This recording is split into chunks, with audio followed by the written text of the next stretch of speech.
All right, we are now on episode number 5, the Awaken Men podcast. What we talk about? Well, we're always discovering because here we are. We don't have scripts. We don't ever try to give you something scripted because we want to come from the heart. We want to be real, raw, and just open about everything. And and like always, if you want to comment, we do post them on Facebook and we put them on YouTube. And feel free to comment, like, subscribe to us, and do whatever you need to do. But let us know what you think. We're not afraid of opinions. Come on That's in. that's true. Give us something to talk about. That's a song, I Yes. think. Yeah, that's the fun part, always having topics to talk about. I mean, we can go on forever here. I mean, I know I'd like to ramble sometimes, and it's just very important for me to just feel our audience, and hopefully they'll give us some subjects that we can start uh, talking about. Hmm. Yeah, give me something to talk about. That's the song. Okay, I sang on air. This is the first. All right. We'll put the soundtrack, next time. Awesome. So Mario, I have a question for you. How Sure. Tell us about your awakening process. My awakening process. Wow.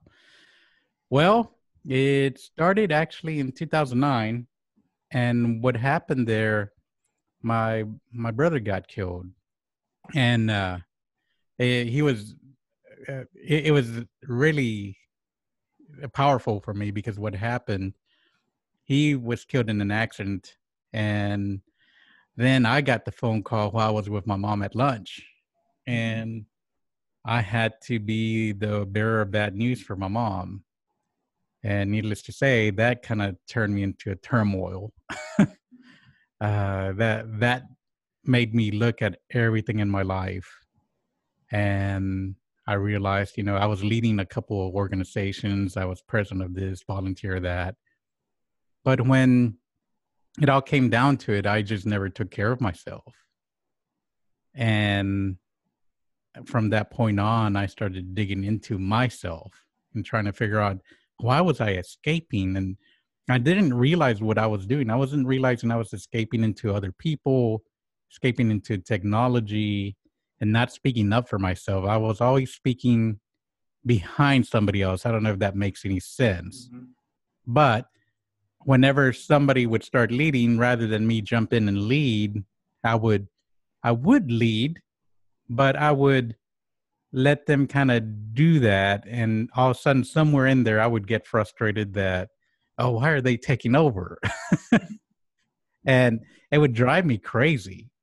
Sure. And so then from there, I went to Vipassana, which is a 10-day, 10-hour meditation and a day with no phone, no journaling, no TV, no electronics, no nothing, not even any speaking. And they also recommend that you don't journal also Mm. and talk. So it was pure silence, and it was an amazing experience. It was 10 hours of meditation and for 10 days. So you can only imagine. I came back, and that's where I discovered how unhappy I was. But now I was, after the meditations, I found myself and I was very happy with who I was. And I had like survivor's remorse about my brother, that I had survived, and for whatever reason that he went before me. It's like, well, and I had a lot of guilt about it because a lot of things had happened before that I didn't talk to him, so I was taking a lot of responsibility for that. Then I did more. Then I went into deeper shamanic work with plant medicine, meditations, journaling. One of the best books, though, that I have to recommend is Melanie Betty's book, "Codependent No More." Mhm. And the way she wrote that book, she writes stories, and then she tells you how to deal with the stories. And I started finding myself in that book. It's like, wow, there's me. Oh, there I am again. And I started seeing deeper and deeper things.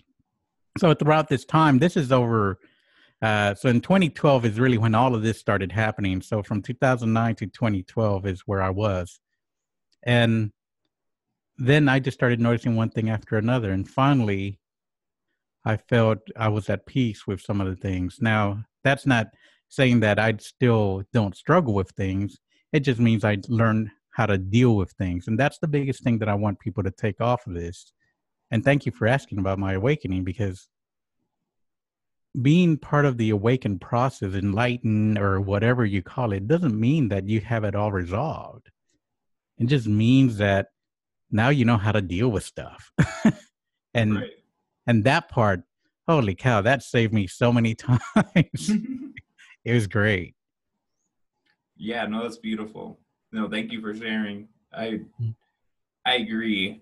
The more awakened feels like a loaded word, but the more I go up that scale, I think my life's gonna change. Like, you think you're gonna like turn into like a Super Saiyan from, Dragon Ball Z or something, and you're just gonna like, but it's just you feel flow, so you don't even notice. It's like losing weight but not looking at the mirror.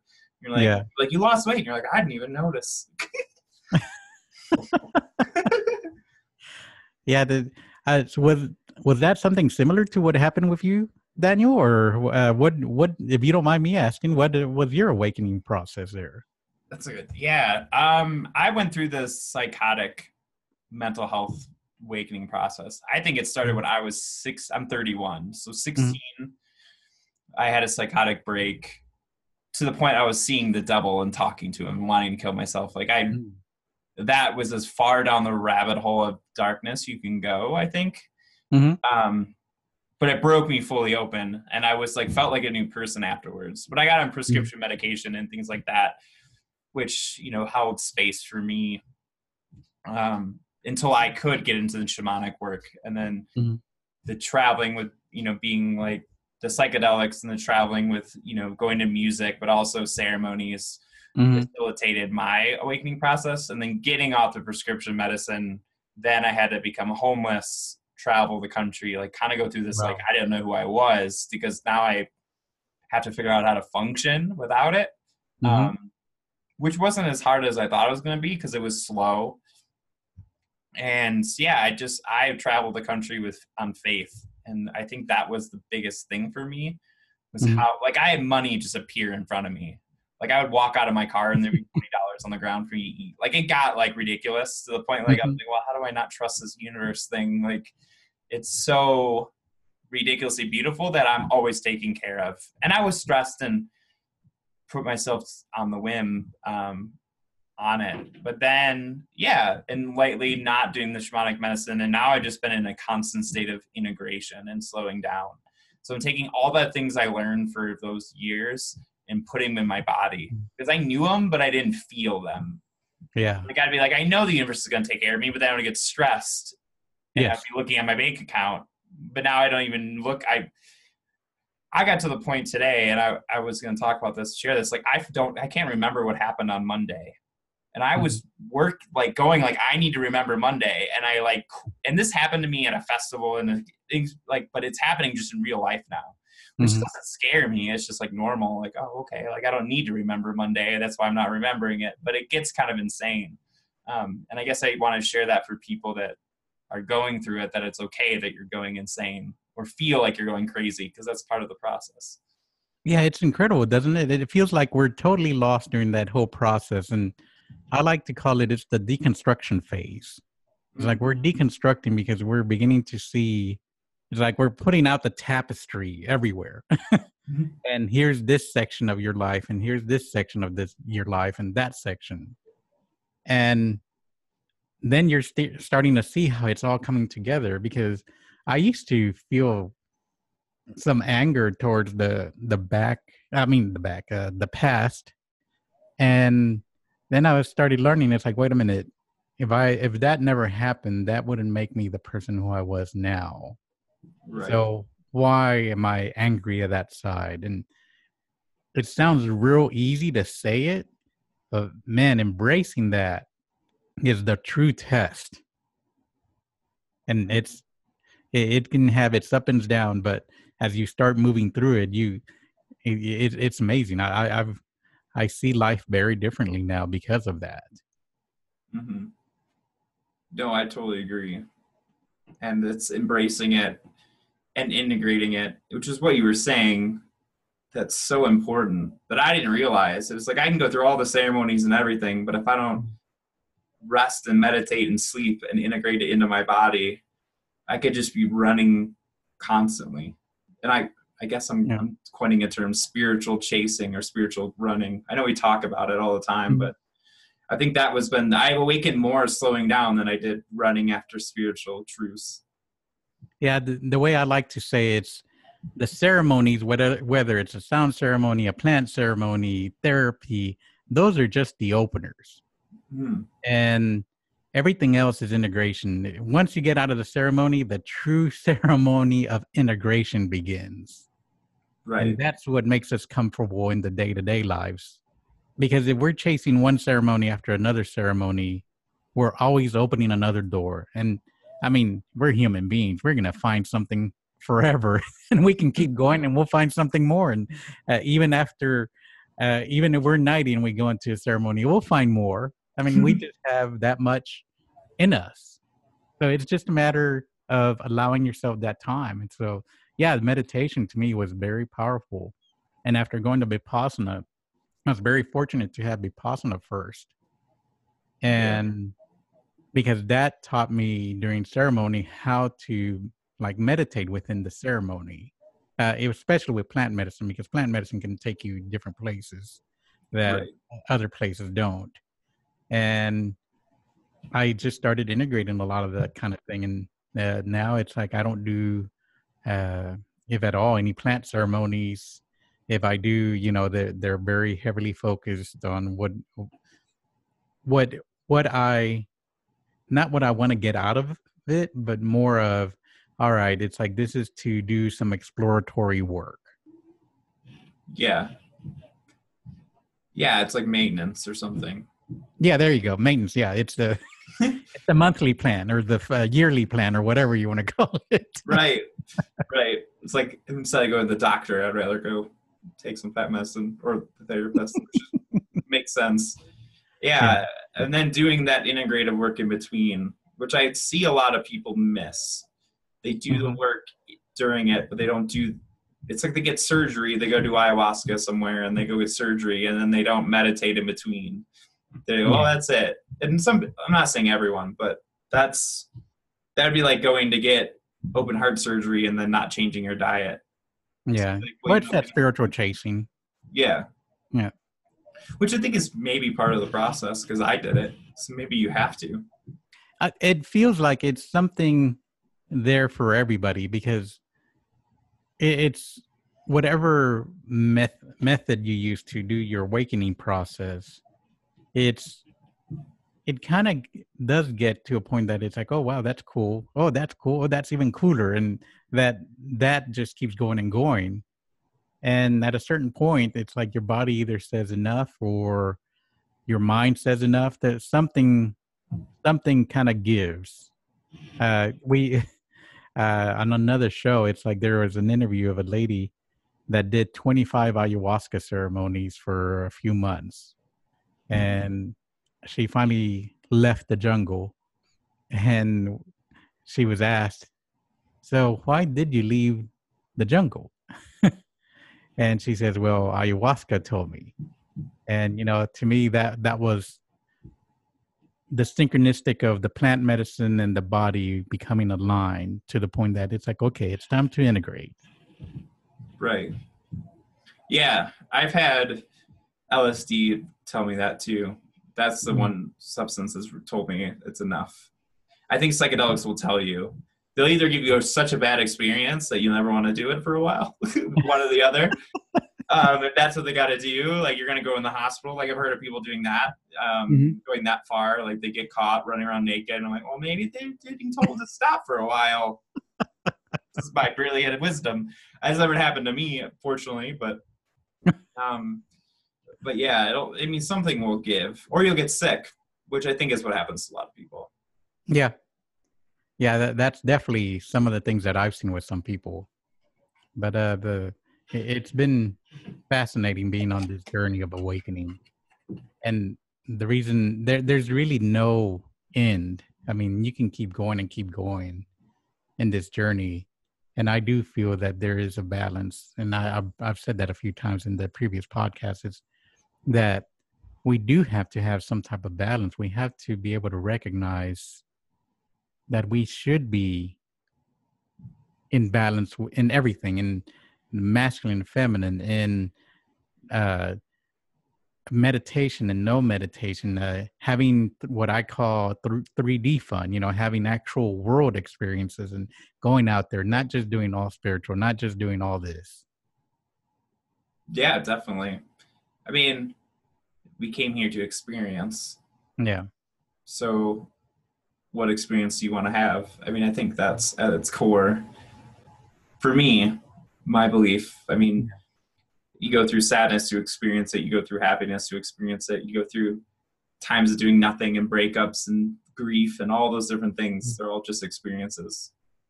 Yeah, especially right now throughout the holidays, because it's going to be Christmas, in a few more days. Mm-hmm. And during the holidays, it seems when a lot of this kind of stuff happens, where a lot of the emotional, what I call chaos, starts popping up, because that's when we have to deal with those relatives we don't deal with in a long time, or when we miss loved ones that are gone, or when we have to travel to places that we don't like, or there are so many things.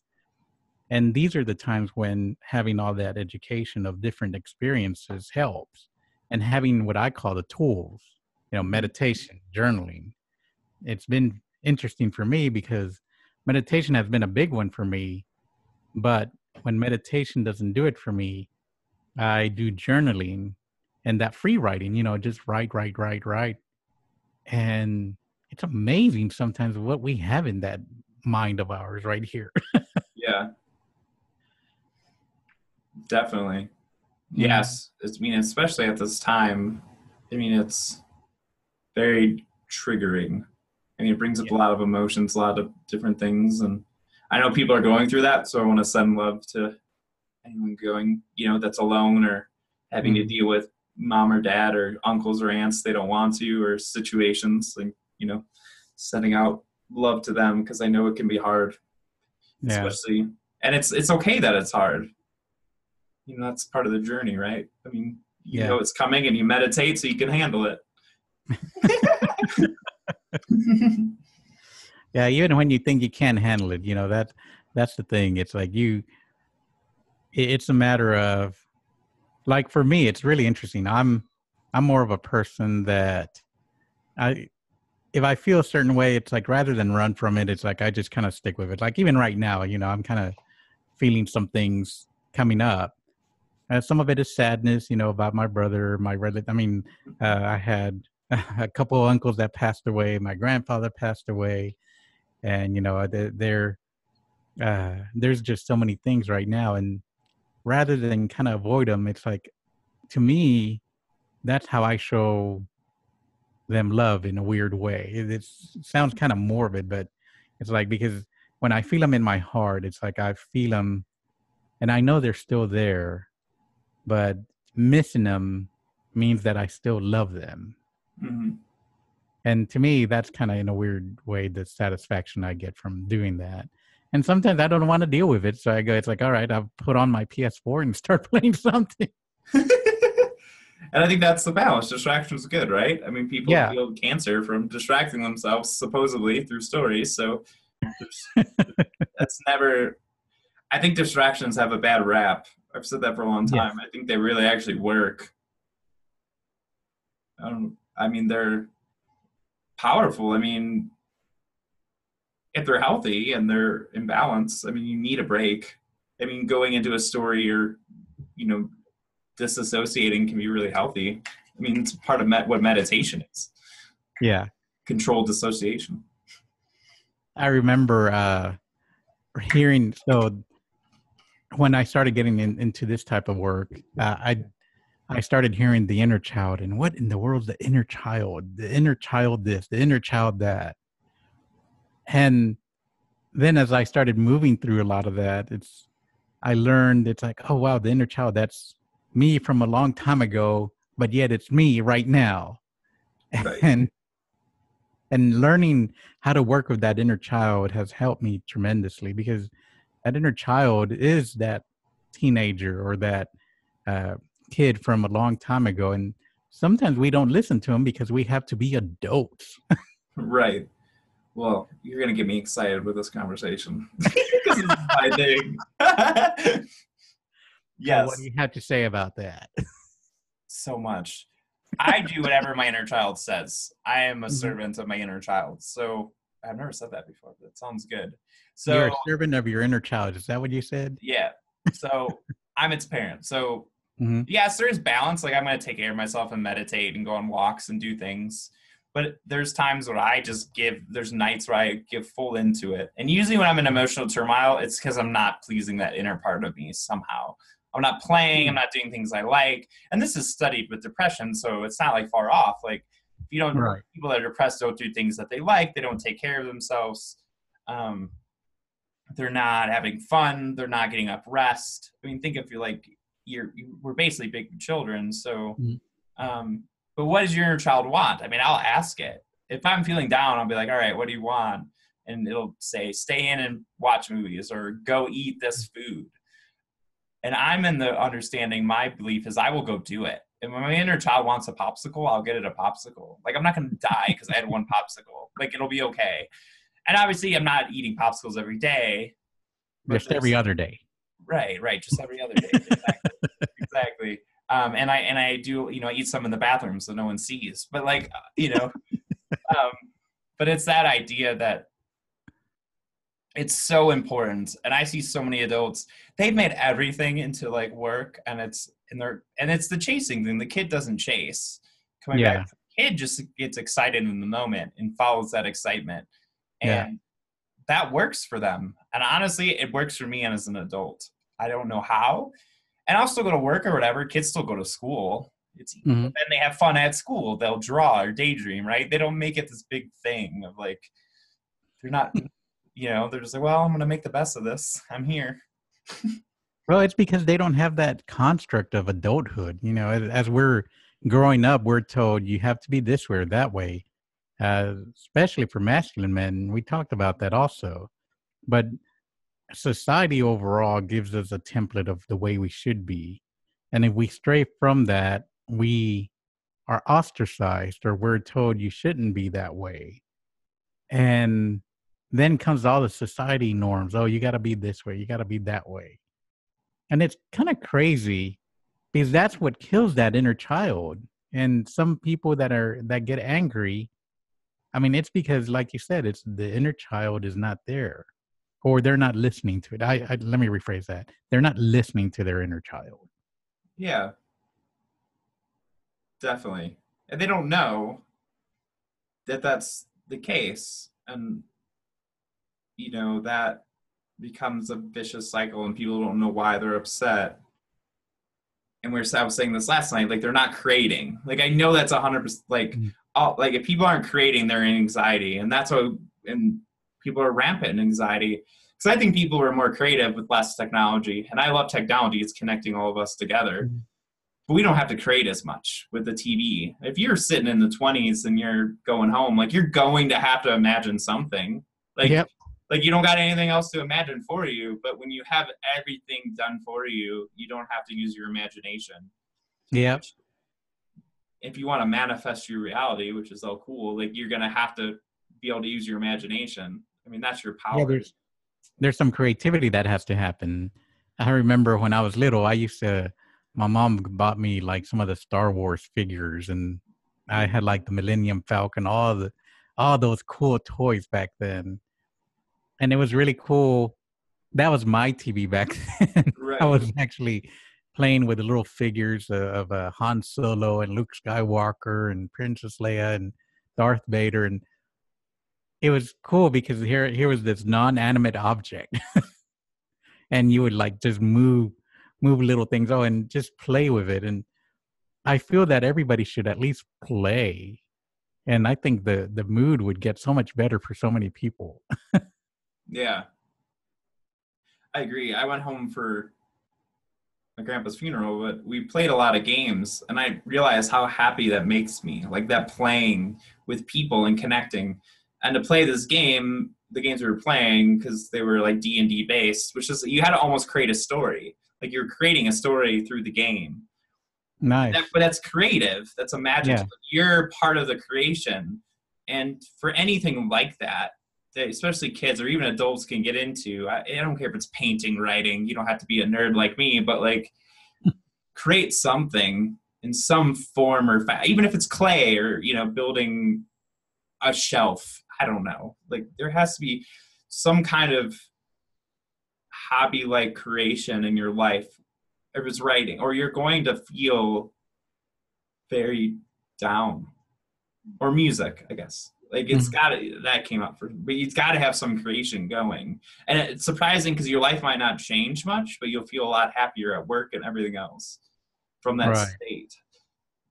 And I like what you said about D&D. D&D, I remember playing D&D, and the only I had like all these books also. Yes, I was a geek when I was little, so I had all these books of D&D, and the character was just a whole bunch of numbers. Yeah. It was like this and this and this, and then I would draw my figure, my character the way I thought it looked. I mean, that's a lot of creativity, and I remember having so much fun and using that imagination. And now that you're saying it, it's like I'm not getting that. It's like I have missed that part of doing. I mean, I do websites and all, but it's doing something with pen and paper has another connection for me that's really good. It activates a different part of my brain, I guess, and it helps when I draw. And I haven't drawn in a while. I do paint, but drawing is just that pencil on paper. I don't know what it is. Good creative stuff. Yeah, I think that it's real, that there's something tangible to it. And I think when it's not for anything, like for a result, right? Sometimes you do this to get money, and it's fine. There's no, we have to do that. But when you're just doing it for the pure enjoyment of it, with no results required, like you weren't doing that D&D campaign to get anywhere, right? You're not like, man, I'm going to do this D&D campaign to get all the girls. Like that didn't work. So, that you're doing it just for the pure enjoyment, heartfelt of it. And I think the best creations, like reading Lord of the Rings, we're going super nerd on this, but I'm pretty sure he wasn't writing that book. It's one of the like hardest books to read, but you can feel his passion in it. Like he didn't write that book to make money. Like it was just pure like passion, and with no result. It was just the enjoyment of the act of writing it. I'm guessing, Right. but I can tell from the energy of it. So that has a different energy than I'm doing this for this, which is what adults will do with even play. They'll be like, I'm playing to feel better at my work. And I'm like, you're missing the point. That's not working. That's not play. That's just another form of work. That's constructive gaming. Right. Which to me, it's not the same as just gaming. Right. Yeah. There's no reason for it. And again, I can rant and sever. I mean, that's the essence of the universe. There's no reason for it. No. It's just play. I mean, there's a big ball of gas heating us up from far away. And then there's all these planets that we don't even know if they have any meaning, but they're cool. And there's asteroids. And like, it's like, well, this makes no sense. This is just someone just creating stuff. I mean, from a playful essence, then we create meaning, which is how art works. So, yes. I mean, yeah. I've always enjoyed Carl Sagan's The Pale Blue Dot. Yeah. And there's a video that goes around YouTube once in a while, and I got to repost it all the time because I love it. And it just talks about, it's like, here you are, and then it starts backing off from the earth, and it keeps going until you become a little pale blue dot in the whole universe.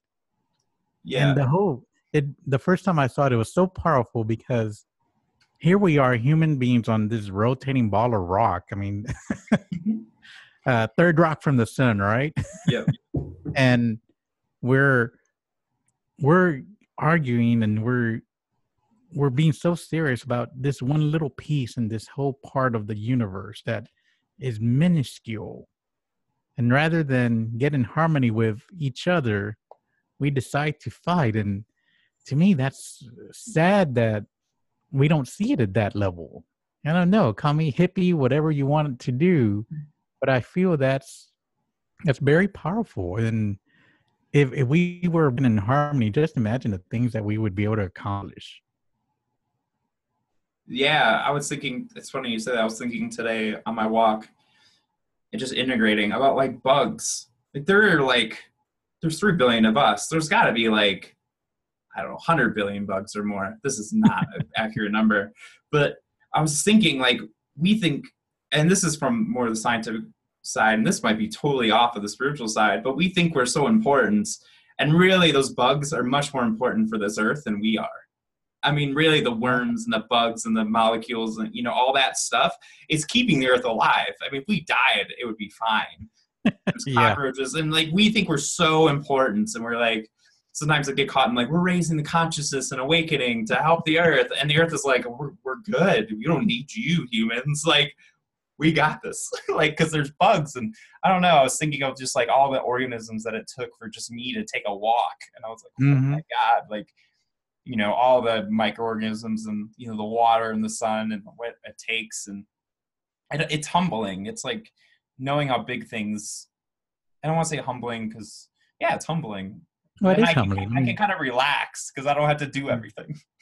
Yeah, I mean, the earth can simply shake us all off. All it has to do is give us a few powerful earthquakes and, we won't be here.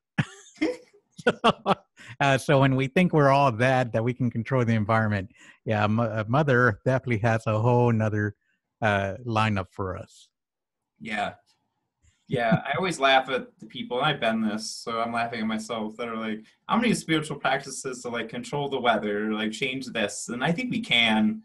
I just don't want to. Like, it's already got it handling it so well. I was like, there's 10 billion bugs doing this, and I don't have to. I just don't want to deal with all this. Can I just like go sit under the tree and like enjoy it instead of like controlling it? Because I think they talk about that. Alan Watts talks about that. Spiritual masters, they tend to just be human in the end. And they're like, well, don't you have any special powers? They're like, no, I don't want to do that. They're just like, why? I didn't come here to have special powers. Like, I came here just to be human for this millisecond that I'm here. That's right. The ego, that's comes back to the ego. Then it really affects us all in so many ways. It's just incredible how we can take something and it's spirituality. And I posted on my Facebook page about that, where sometimes the spiritual route doesn't mean you're all that. And we get lost in that. That's that ego that just comes back in and says, it's like, oh, I'm spiritual now. I can do this. And in actuality, you're just human, just like everybody else. Just with a different lens to see the world. Yeah. And I agree with you. It's like the mosquitoes and the animals. I mean, they've all lived in harmony here. And it's us that have been the ones that have been shaking all of this up. I mean, here's a perspective. Why is a flood in a city a really bad thing? Because the people in the city don't move around like they used to. Before, nomads, I mean, they would go wherever they go. So floods were never really a big deal unless you were in that location. But you moved around because, oh, look, the weather's getting better. It's time to pack up, get the tent, the knapsack, and here we go. But now, because we're static, and I call it static, but basically we sit here and we don't move. Yes, all of that's going to affect us. And we want to control it because, hey, we live here and we took care of this environment and blah, blah, blah. Yeah. Yeah, it's interesting. I met this lady. It came up when I was Ubering, which is such an amazing experience. And she literally said she moved randomly before every disaster where she lived, like from California all over the place. She'd be like, I'd move like a month before it happened. I was like, oh, you are in tune and you didn't even know. She didn't even know. She's just like, I just guess I'm lucky. I'm like, no, you're not. You're just in tune to nature. Like you're trusting your instinct. Well, it's that inner voice, we all struggle with it. It's like we hear the right answer And then our mind goes, oh, no, that's not the right answer. It's like, it has to be this. And then that's where our years of training or our years of school or years of listening to somebody that tells us, oh, no, you can't be that way because blah, blah, blah. It's the inner voice. Yeah. And if we just listen to the inner voice, I mean, we would be so much happier. And I'm guilty of it too. I mean, sometimes I get a message and it's like, no, that's not for me. That was just something else. Yeah. No, I'm a master of not listening to it, for sure. And then when I do, it always works out. And you just get better at it over time. Mm-hmm. You just listen and it comes back. There's always another way. But the more you listen, the faster it moves. But that takes slowing down, coming back to the beginning. Like that's, to hear that voice, you have to slow down and like look for it. Yes. Yeah, the slowing down just over and over again, it comes up in my life, especially with technology, because I'm all around technology all the time. And that was one of the things, part of my awakening, that I always was texting. I was always on the phone. I was always on this. I was always on that. Always doing something with technology. So that was my escape mechanism. I was escaping into technology just so I didn't deal with the things around me, my divorce, I wasn't happy in my marriage, and this, and the things with my family, things about me, things about some other friends. And then I had other friends that passed away during that same time, and my house getting close to foreclosure at the time. I mean, everything just happened all at once. It's like the moment I was like getting some breath of fresh air, it's like, boom, it would hit me again. It was crazy. Yeah. And I think that's part of the awakening process too, is like things have to fall apart. And I think it's not talked about. Everyone talks about creating the new, and when you're aligned, things good happen. But I think part of getting aligned is things fall apart first. Yeah. And it has to. I mean, I had to live in my car, travel around, and let myself fall apart. And I like that process now because I know if things are falling apart, something new is coming, and it kind of like gets me all excited. Like, all right, everything's falling apart. What's next? Like little part of me right now is like rebirthing because it's, and I'm feeling it, and I'm like, well, okay, I know what to do now. I'm like, I'm going to go on lots of walks, be outside, meditate, sleep a lot, and I'll get through it. It's like that self-care comes in. It's the opposite, it's like, let's kick in self-care to like the nth degree, and give myself a break, and then I'll get through it. And it works. I wish I would just do this self-care all the time, but what is it about us as humans that we can't do that? It's that one always drives me crazy because, I want to do self-care. And granted, I eat better. I eat much better now than I did before. I do walk a lot more. I do take breaks. I do take care of myself. But why is it that we have to force ourselves into that? At least for me, sometimes I have to force myself into it for that self-care. And that, that comes to the self-love part. And I started questioning myself. It's like, do I just not love myself enough? What is that? It just drives me crazy sometimes. Yeah. I think it's the chasing or the hard work or the achievement we're ingrained to achieve. And from that state, we think that to get out of this problem, I need to do more, which is never really the case. Slowing down gets you out of the problem faster. It's like if you're working on something, say like building something, like, and you're frustrated.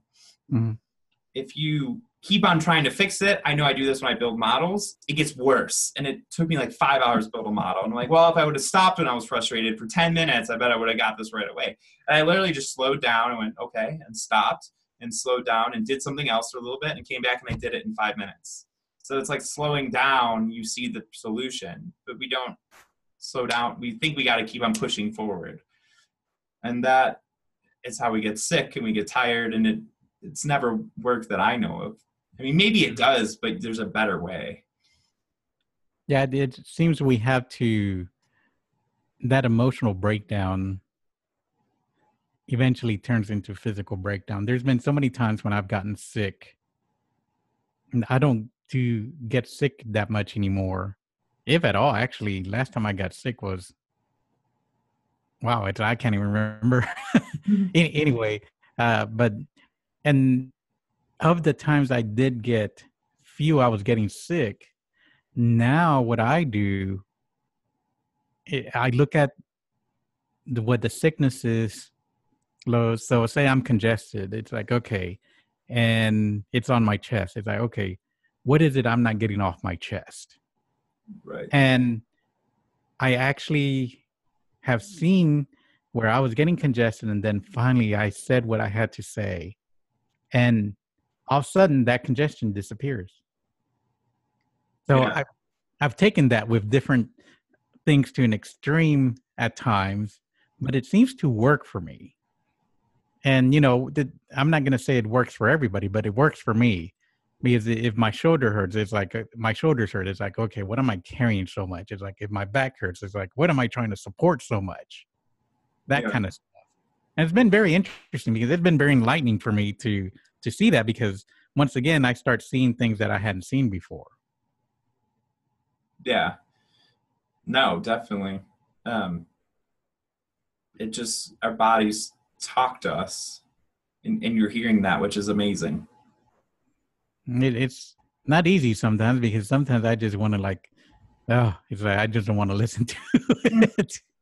But that's why I get sick in the first place, because I don't listen to it, which is kind of a vicious circle in itself.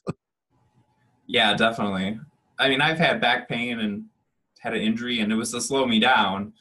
And that's literally the answer I got from the universe from a reading. And it was from our awesome friend Sherry. I'm not gonna say her last name because I don't know if she wants to, but like, it was like, what was my back hurting? They're like, literally, I got knocked out and had a back injury. And then I asked, they said, a master's, what is this? And they were like, well, we needed to knock you out to slow you down. It was that simple. It was literally like, they knocked me out to slow me down. And I was doing drugs and partying and blah, blah, blah. Like, I was out of control. Not like out of control in that I was so functioning, but needed to be slowed down. So I ran for sure. But yeah, and then when you slow down, as I get sick, you know, I just sleep. Like sometimes it's just, for me, it's meditating myself to sleep, and I'll have a day I just like don't get out of bed, but I'll feel fine, but I'll just know, I'm like, if I don't do this, I mean, people have colds for 2 weeks because they keep on going to work with a cold. If they just took one day off, they would get 3 times as much work done in those 2 weeks. I've honestly never understood why people go to work. I mean, I know that that's dedication, but man, that's putting yourself at the lowest priority of things. It's like that. It's like, okay, so you're not going to take care of yourself, and you're going to go to work and feel frustrated and lousy. And I don't know about you, but I can't work when I'm sick. It's like, oh, screw that crap. It's like, I'm not going in. It's like, luckily it's all at my house, and I work from home, so I just don't go upstairs where my office is. Right. Yeah, I mean, I definitely have in the past, but I know the more I would take off and I mean, I've learned over time, and that's speaking up for myself and like doing what's best for me and taking the time off. And, but there's that Midwest good worker in me somewhere. Maybe it's important to have. I mean, it's got me to where I'm at, but I'm not saying there's anything wrong with going to work. I'm just saying that we have to recognize that we do have to give ourselves a break. Yeah. And because going sick and sick and sick, it just lengthens that process. I mean, our bodies are incredible machines. They can heal themselves if we just allow them, and if we get out of the way. Yeah. Yeah. It's like the ending of effort instead the beginning of alignment, which is, you know, what I believe 100%. Like, yeah, we have to embracing everything, embrace life, and embrace the joy. That's what we got to do. And, you know, I always have so much fun with our conversations. Me too. I always enjoy it. It's like I always learn something new, and I hope everybody is out there. We're here for you guys.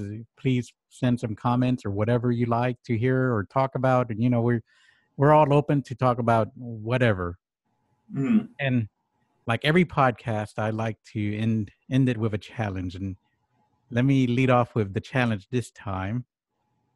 For me, for all of us out there, let's listen to that inner child. And as ridiculous as it might sound, so sit for 5 minutes and listen to that inner child and talk to him. And listen to what that inner child wants to do and do it, no matter how ridiculous. Mm-hmm. That's my challenge for everybody there. What about you? No, I love that. Yeah, and my challenge with the inner child is like, let yourself have a break this holiday season. Like, don't make it all about family and other people. Like, take care of yourself, whatever that means. So that means not going to your family's house. So that means staying home.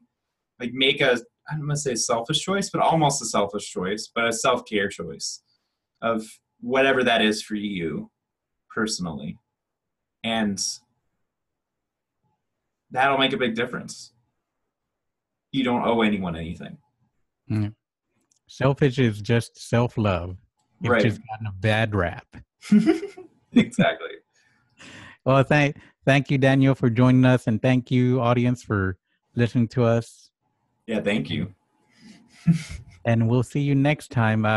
We are doing these every Monday, but because Christmas is coming up, the next one will just be a video, and just check it out and see what you like. And of course, like always, comment. Thank y'all so much. Thank you.